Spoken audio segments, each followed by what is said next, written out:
这个故事如果你听起来不累，那么你的英语能力在美国日常生活是完全够用的。要持续提升英文，记得点击订阅按钮。我们开始吧。The bell rang.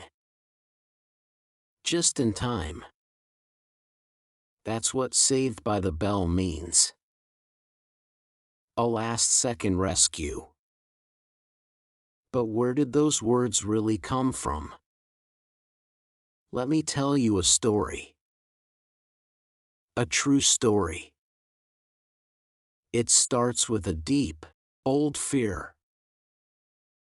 The fear of being buried alive. Picture this.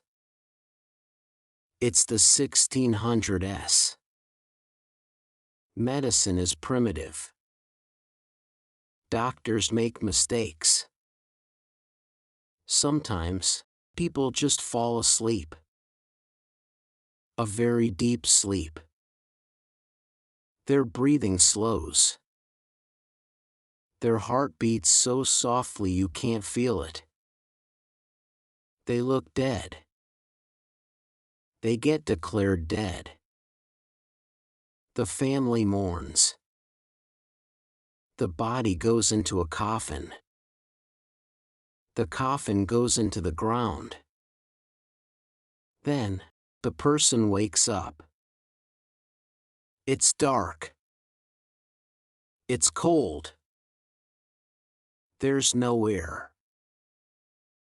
They scream. But no one hears them. This was not a rare nightmare. It happened. People were so scared. They called it taphophobia.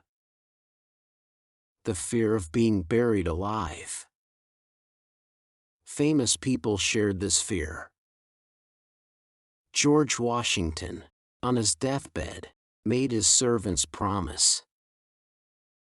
He said, "Wait 3 days. Just to be sure." He was terrified of this exact thing. So, what did people do? They got clever.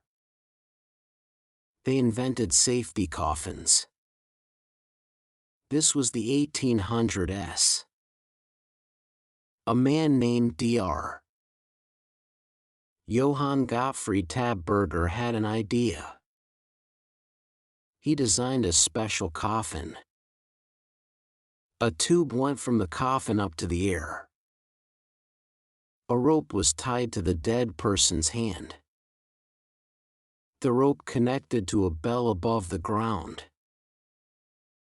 If the person moved, the bell would ring. A guard would be there, watching. Day and night. Listening for a bell. If it rang, you would start digging. They would be saved.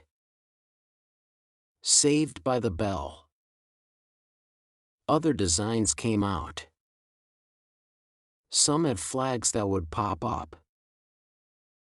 Some had ladders inside. One even had a breathing tube and a periscope. People finally felt safe.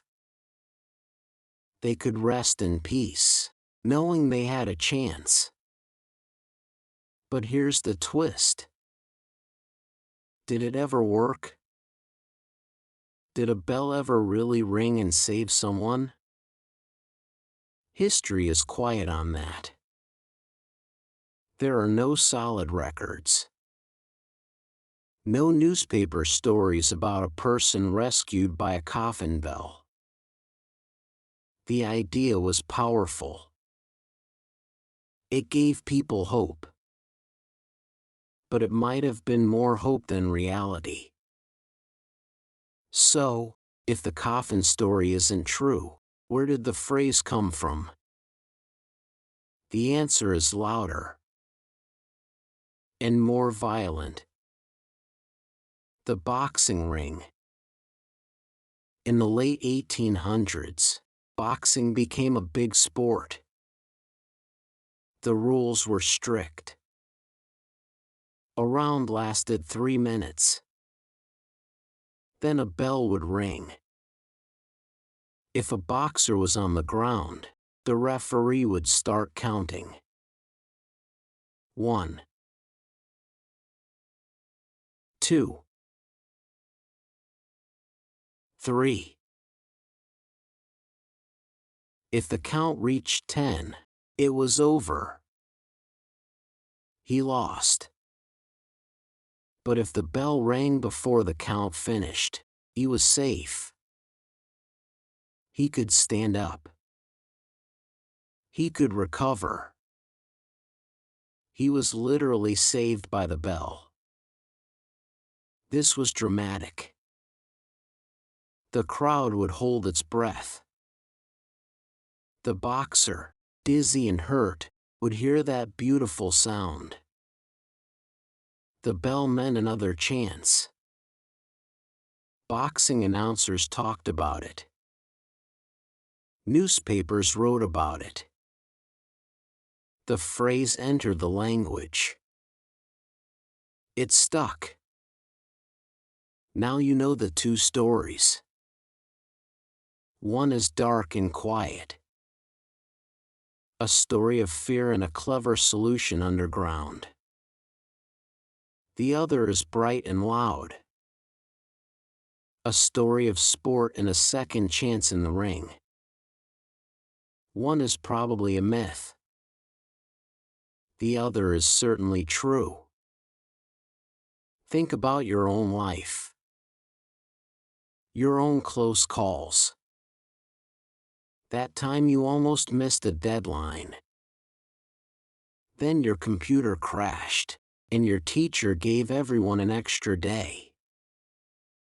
You were saved by the bell. That time you were late for work, but then your boss's meeting got canceled. You were saved by the bell.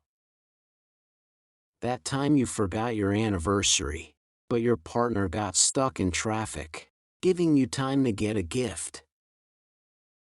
You were saved by the bell. We all know that feeling. The rush of relief.